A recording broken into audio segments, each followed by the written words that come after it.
My zebra sings loudly, runs carefully. কেবলমাত্র এই একটি মাত্র লাইন দ্বারা আমরা ভাইগটস্কির সোশিওকালচারাল কগনিটিভ ডেভেলপমেন্টের থিওরিটা আমরা শিখতে পারবো, জানতে পারবো কেবলমাত্র এই একটা লাইনের মাধ্যমেই। এর মাধ্যমে আমরা সব কিছু মনে রাখবো। মাই কথার অর্থ হলো more knowledgeable other, MKO। Zebra কথার অর্থ হলো zone of proximal development. Sings কথার অর্থ হলো স্ক্যাফোল্ডিং। লাউডলিতে language helps thinking. Runs a role of teacher and parents. Carefully stands for culture and environment matter. এই একটি লাইনের দ্বারা ভাইগস্কির আমরা টোটাল কগনিটিভ ডেভেলপমেন্ট থিওরিটা শিখতে পারবো। ভাইগটস্কির contribution to CDT cognitive development theory, যেটা ইউজিসি নেট এবং সেটের জেনারেল পেপার 1-এ প্রশ্নটা আসে টিচিং অ্যাপটিটিউড প্রশ্ন থেকে, পোর্শন থেকে। এবার আমরা জানবো socio cultural theory of cognitive ডেভেলপমেন্টটা কি। প্রথম কথা, সোশিও কালচারাল কথার অর্থ হলো যে সামাজিক সাংস্কৃতিক। কগনিটিভ মানে আমরা জানি, যেটা আমরা আগেও পিয়াজেটের থিওরিতে শিখেছি, পিয়াজেটি এর স্রষ্টা। Cognitive development. Lev Vygotsky was a very important psychologist. Lev Vygotsky ছিলেন একজন বিখ্যাত মনস্তত্ত্ববিদ who gave a new way to understand. তিনি একটা নতুন পদ্ধতি বলেছিলেন যেটার দ্বারা এটা বোঝা যায় যে how children learn and think, কীভাবে একটা বাচ্চা শেখে এবং চিন্তা করে। His ideas are called sociocultural theory of cognitive development. এইটাকেই বলা হয় sociocultural theory of cognitive development. তাহলে সোশিওকালচারাল থিওরি অফ কগনিটিভ ডেভেলপমেন্টটা কি, যে কিভাবে একটি বাচ্চা শেখে এবং চিন্তা করে। সোশিওকালচারাল থিওরি অফ কগনিটিভ ডেভেলপমেন্টের জিনিসটা কি। Lev Vygotsky said that children do not learn alone. বাচ্চা একা কোনো মতেই শিখতে পারে না। They learn by talking, playing and working with other people such as parents, teachers, friends and older children. একজন বাচ্চা কখনোই নিজে থেকে একা শিখতে পারে না। তারা শিখে কিভাবে? কথা বলে, খেলাধুলো করে, অন্য মানুষদের সঙ্গে কাজ করে।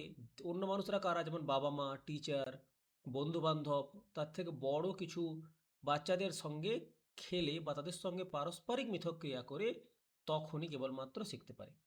According to Vygotsky, a child's thinking grows because of society and culture. সমাজ এবং সংস্কৃতির মাধ্যমেই একটি বাচ্চার চিন্তাভাবনাটাকে আস্তে আস্তে বেড়ে ওঠে। সমাজ একটা বিশেষ ভূমিকা পালন করে এবং তার সংস্কৃতিও একটা বিশেষ ভূমিকা পালন করে। This is why his idea is called socio cultural theory. এই কারণে তার যে তত্ত্বটাকে বলা হয় সোশিও কালচারাল থিওরি। উদাহরণ কি? A child may not know how to solve a math. একটা ছোট বাচ্চা কোনো মতেই বলতে পারবে না, জানতে পারবে না যে কিভাবে একটি গণিতের সমস্যাটাকে সমাধান করতে হয় একা সে সমস্যা সমাধান করতে পারবে না। But when a teacher explain it, যখন একজন শিক্ষক এটাকে ব্যাখ্যা করেন স্টেপ বাই স্টেপ, ধাপের পর ধাপ, the child learns how to do it, তখন বাচ্চাটা শিখে যায় কিভাবে এটা করতে হয়। Later the child can do it alone.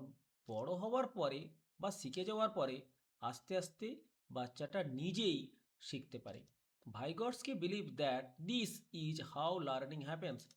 এইভাবেই শেখা হয়। যখন বাড়ির কোনো সদস্য, শিক্ষক এরা হাতে ধরিয়ে বাচ্চাদেরকে কোনো কিছু শিখিয়ে দেয়, তার মাধ্যমেই শেখা হয়।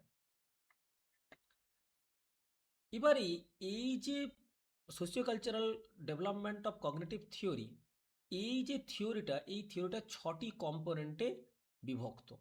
তার মধ্যে প্রথম হলো learning happens through social interaction or more knowledgeable other, MKO। এটা কি?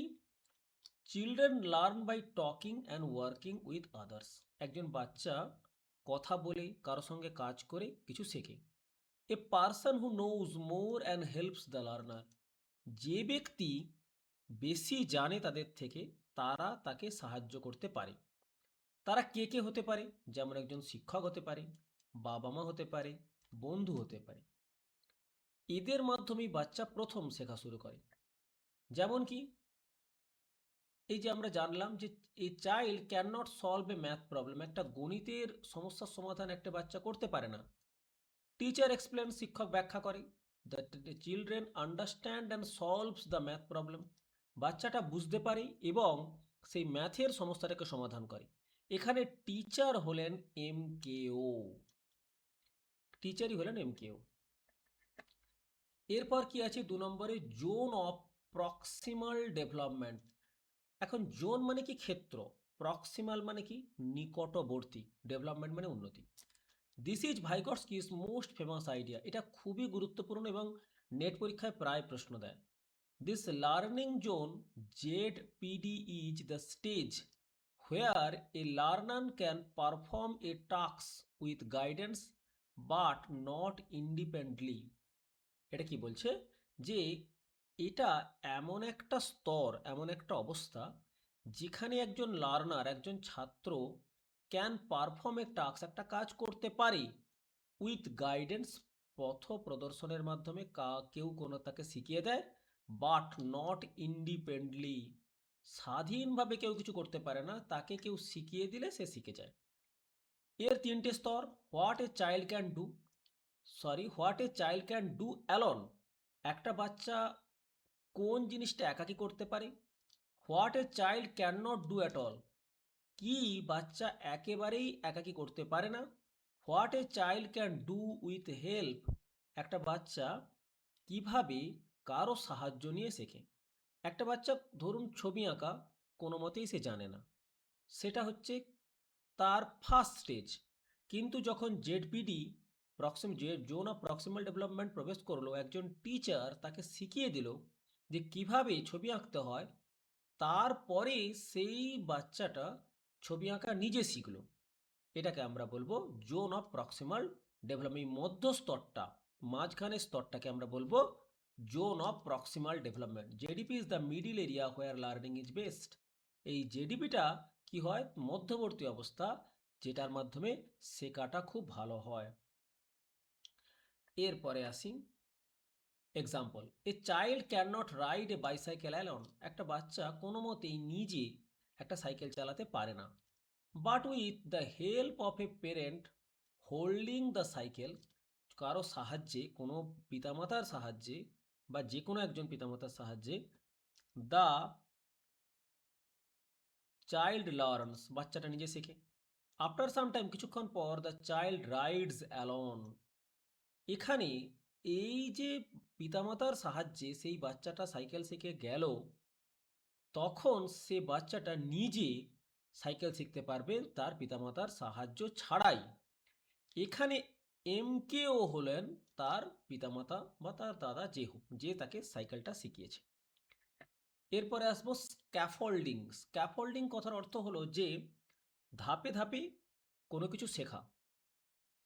হেল্পিং স্টেপ বাই স্টেপ, সাহায্য করা, একটু একটু করে সাহায্য করা, যার ফলে পুরোটা না সাহায্য করে একটু একটু সাহায্য করা কে আমরা বলবো স্ক্যাফোল্ডিং। একে প্রুভিংও তাই, গভীর প্রশ্নের মাধ্যমে সাহায্য করা। কোনো একজন বাচ্চাকে কোনো কিছু সরাসরি না বলে কিছু কিছু হিন্টস দিয়ে বা কিছু কিছু আস্তে আস্তে একটু একটু করে সাহায্য করে তাকে নিজেকে কিছু করতে দেওয়া এবং তার ফলে সে নিজে কিছু শেখা। যেমন কি গিভিং সাপোর্ট অ্যাট ফার্স্ট, প্রথমে আগে কি হয়, স্ক্যাফোল্ডিংয়ে আমরা প্রথমে বাচ্চাদেরকে সাহায্য করি, তারপর কি হয়, দেন স্লোলি রিমুভিং ইট, তারপর আমরা আস্তে আস্তে আমাদের সাহায্যটা আস্তে আস্তে কমিয়ে দিই। Teacher helps by asking question, teacher কি করে, বিভিন্ন প্রশ্ন জিজ্ঞাসা করে। নট গিভিং ডাইরেক্ট অ্যান্সার, সরাসরি কোনো উত্তর দেয় না। ইট ইজ কল্ড প্রবিং, যখন কোনো শিক্ষক কোনো ছাত্রকে কোনো প্রশ্ন করে এবং সেই প্রশ্নের উত্তর সে সরাসরি দেয় না, কিছু হিন্টস দেয়, দেওয়ার জন্য সাহায্য করে, দেওয়ার জন্য তাকে উদ্বুদ্ধ করে, তখন তাকে আমরা বলবো probing. Vygotsky said that children need support at first, Vygotsky বলেছেন যে বাচ্চাদের প্রথমে একটা সাপোর্ট দরকার। This support is called scaffolding. এই যে সাপোর্টটাকেই বলা হয় স্ক্যাফোল্ডিং। এটার অর্থ কি? Helping step by step, giving hints, তাদেরকে কোনো কিছু ক্লু দেওয়া, গ্রোয়িং গাইডিং স্লোলি, আস্তে আস্তে তাদেরকে পথ প্রদর্শন করা যে এইভাবে করো, and then slowly removing help, এবং শেষে তাদেরকে স্বয়ংক্রিয়ভাবে নিজে থেকে করতে দেওয়া, যেটার পেছনে শিক্ষকের যে এতক্ষণ সাহায্য ছিল সেটাকে আস্তে আস্তে সরিয়ে দেওয়া। উদাহরণ কি? একজন শিক্ষক একজন চাইল্ডকে শেখাচ্ছেন একটি প্রবন্ধ লিখতে। ফার্স্ট গিভস আইডিয়া, প্রথমে তিনি কিছু ধারণা দিচ্ছেন যে এর উপরে প্রবন্ধ লিখতে হবে। Then helps to make the sentence, তারপর সেন্টেন্স কিভাবে গঠন করতে হয় সেটা শেখাবে। Later the child's learn alone, বাচ্চাটা নিজে এরপরে শিখবে। সাপোর্ট ইজ স্লোলি রিডিউসড, সমর্থনটা আস্তে আস্তে আস্তে আস্তে কমিয়ে দেওয়া হয়। এবারে আছে দেখো, ল্যাঙ্গুয়েজ হেল্পস থিঙ্কিং, ভাষা মানুষকে চিন্তা করতে সাহায্য করে। আমাদের সত্যি কথা বলতে আমাদের যদি ভাষা না থাকতো আমরা চিন্তা করতে পারতাম না। Vygotsky believe that language is very important for thinking. অবশ্যই ভাষা শেখার জন্যে আমাদেরকে চিন্তা করতে গেলে আমাদেরকে ভাষার খুবই জরুরি। Children first Tux with others, বাচ্চারা প্রথমে অন্যদের সঙ্গে কথা বলে। দেন they start talking to themselves, তারপরে তারা নিজেদের সঙ্গে কথা বলা শুরু করে, যেটাকে বলা হয় ইনার স্পিচ, নিজের সঙ্গে কথা বলা। This helps them to think better, যখনই তারা নিজের সঙ্গে কথা বলছে তখন তাদের চিন্তা ভাবনাটা আরও ভালো হয়। সলভ প্রবলেম, যখন সমস্যাটা তখন তারা ভালোভাবে সমাধান করতে পারে, সমস্যাগুলোকে তাদের জীবনে যাই সমস্যাগুলো আসুক না কেন তখন তারা ধীরে ধীরে সমাধান করতে পারে। আমাদের এই যদি ভিডিওগুলো ভালো লাগে তাহলে চ্যানেলটাকে অবশ্যই সাবস্ক্রাইব করে পাশে থাকবেন। আপনারা পাশে থাকবেন কিনা আমি জানি না, কিন্তু এই চ্যানেলটা বা আমরা সবাই নেট পরীক্ষার প্রিপারেশনের জন্য তথা ইংলিশের প্রিপারেশনের জন্য আমরা সবসময় পাশে আছি। এরপরে আসি উদাহরণ। A child solving a puzzles, যখন একটা বাচ্চা কোনো একটা পাজল সলভ করছে তখন first will put this piece here, তখন নিজে নিজে বলছে আমি এই জিনিসটাকে এখানে রাখবো। This self talk helps the child think, এই যে নিজের মধ্যে কথা বলাটা এটা বাচ্চাদেরকে চিন্তা করতে অ্যান্ড সলভ দ্য পাজল, এবং পাজলটাকে সলভ করতে সমাধান করতে সাহায্য করে। The child Sage thought loudly, child Sage thoughts loudly while solving A problem, তার মানে চিন্তা ভাবনাগুলো তখন কি হয়, সে মুখে কথা বলতে শুরু করে। বাচ্চারা কখনো কখনো বিড়বিড় করে, তো তার ফলে দেখা যায় যে তার যে চিন্তাগুলো সেগুলো তার মুখে শব্দের মাধ্যমে কথার মাধ্যমে বেরিয়ে আসছে যখন তারা কোনো সমস্যার সমাধান করে। এরপরে আসি role of teacher and parents, বাবা মায়েদের অথবা শিক্ষকের ভূমিকা এর ক্ষেত্রে। দে আর গাইডস, তারা তাদের পথপ্রদর্শক। Not just instruct, they guides, তারা পথপ্রদর্শন করে। নট জাস্ট ইনস্ট্রাক্টরস, তারা কেবলমাত্র তার তথ্য প্রদর্শন করা, কেবলমাত্র নির্দেশ দেওয়া এটা নয়, তাকে হাত ধরিয়ে নিয়ে যায়। তারা কি করে? সাহায্য করে, সমর্থন করে, গাইড লার্নিং, তাকে শেখার সময় তাকে নির্দেশ করে, তাকে শেখার সময় পথ প্রদর্শন করে কিভাবে তাকে শিখতে হবে। রোল অফ টিচার অ্যান্ড প্যারেন্টসের উদাহরণ কী হবে? A mother teaches a child how to tie shoelaces, কীভাবে জুতোর ফিতে বাঁধতে হয় সেটা একজন মা তার বাচ্চাকে শেখায়। প্রথমে দেখিয়ে দেয়, সোজ ফার্স্ট, তারপর হেল্প দ্য চাইল্ড, বাচ্চাকে শেখায়। দেন চাইল্ড ডাজ ইট অ্যালন, তারপর বাচ্চাটা নিজে নিজে সেটা করতে পারে। এরপরে আসি culture and environment matter. Culture and environment matter মানে কি? লার্নিং ডিপেন্ডস অন সারাউন্ডিং, আমাদের চারপাশের পরিস্থিতি নির্ভর করে আমাদের শেখার ক্ষেত্রে। কীরকম? যে সমস্ত জায়গায় পড়াশুনোর চল নেই সেই সমস্ত জায়গায় শিশুরা ততটা ভালো পড়াশুনো করে না, ব্যতিক্রম ছাড়া। আবার যে সমস্ত জায়গায় দেখা যায় তার বাড়ির সদস্যরা খুবই সচেতন, পড়াশোনার ব্যাপারে সবসময় উদ্গ্রীব, সেই সমস্ত পরিবারের ছেলেমেয়েরা পড়াশোনায় ততটাই শক্ত সবল হয়। অন্যদিকে দেখা যায় যে সমস্ত পরিবারের সদস্যরা খেলাধুলো প্রতি তারা বেশ আম, ও- সবসময় সবসময় খেলাধুলার প্রতি সবসময় উদ্গ্রীব, তো সেই সমস্ত পরিবারের ছেলেমেয়েরা খেলাধুলার প্রতি একটু টান দেখা যায়। পরিবেশ একটি বিশেষগুলি ভূমিকা পালন করে। যখনই যেখানে একটি ছোট্ট বাচ্চা ছোটবেলা থেকেই হাতে কম্পিউটার ল্যাপটপ পেয়ে যাচ্ছে, তারা তাদের টেকনোলজির প্রতি আগ্রহ, তারা এই সমস্ত শেখার সুযোগটা বেশি হয়ে যায়। সেজন্য এনভায়রনমেন্ট খুব গুরুত্বপূর্ণ ভূমিকা পালন করে। ভিলেজ চাইল্ড লার্নস ফার্মিং, একজন গ্রামের বাচ্চা কৃষিকাজটা ভালো শেখে। অন্যদিকে শহরের বাচ্চারা কি শিখে? কম্পিউটারটা শেখে।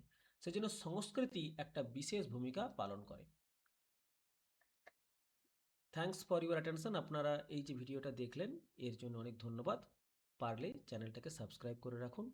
ইউজিসি নেট তথা যাবতীয় ইংরেজি প্রিপারেশনের জন্যে আমাদের এই চ্যানেলটি সর্বসাকুল্যে চেষ্টা করবে, সবচেয়ে বেস্ট কোয়ালিটি প্রোভাইড করার চেষ্টা করবে, অবশ্যই করবেও। ধন্যবাদ।